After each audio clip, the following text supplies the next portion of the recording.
Welcome. Today's lesson is going to be judging and giving reasons on alfalfa hay. I hope you've all enjoyed the opening season for judging here in California. We have a few more left to go to find out who's going to be the best of the best back in May. But in the meantime, we can be practicing. So this particular class of alfalfa hay that I'm going to be showing you, you're first of all going to give it an opportunity to see it as an overview. So you'll see a very brief video. And then what I'll be doing is taking some stills and putting a magnifying glass over them so you can see them in more detail. During that time, you should be evaluating the hay using the terms that I and others have told you about, like using ADF, TDN, all of those kinds of terms to help explain why the first place, second place, and third place fall where they might. Please pause, rewind the video as many times as you can so you can see exactly what you believe your placing might be. So I hope you will enjoy this, and I'll meet you at the very end of the video to give you the critique.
Well, here's the final placing.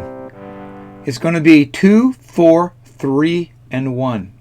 The reason I placed 2 over 4 for our first place is because of the density of our hay sample today. It's a very densely packed and also a higher leaf to stem ratio, and also softer and also finer stems today. So that's why sample number 2 will be in first place today. Then we take a look at sample number 4. Sample number 4 is a close second. It also is highly and densely packed with leaves, but it had a little bit less of a leaf attachment, I believe, and also it was a coarser stemmed. So that would probably mean that the ADF is going to be a little bit higher and maybe a little less palatable than number 2. So number 4 gets our second place nod today. And then if we take a look at sample number 3, I think it's a distant third place in today's sample, primarily because of its stemminess, probably high ADF, and also probably low protein. The crude protein is probably going, and digestible protein is going to be a little further down than, let's say, 2 or 4. So today, number 3, because of its stemminess and coarseness and the lack of protein, is going to be number 3, place number 3. And then the last place today, I put sample number 1. Sample number 1, I felt like it had the most amount of coarseness, the least amount of palatability because of it's dry. And if you look very closely on some of the leaves, it looks like it has a little bit of mold around the edges, and also some leaf spot in that particular sample. So it's not going to be it's going to have a lot of leaf shatter. So we're not going to be able to feed it quite as well as the other ones above it. So that's why number 1 gets 4th place today. If you need a little bit more practice, go ahead and replay this. Take a look at it so you can have a little bit of a refresher course on how to judge hay. We will see you down the road in a little bit. We still will see you at Modesto, Fresno, also Consumers River College, and of course the big one at Cal Poly. So I hope you keep on practicing. And if you like this kind of video, please go thumbs up. And if you'd like to have even more of these kind of videos, go ahead and subscribe. Thank you for watching. We'll see you soon. Thanks.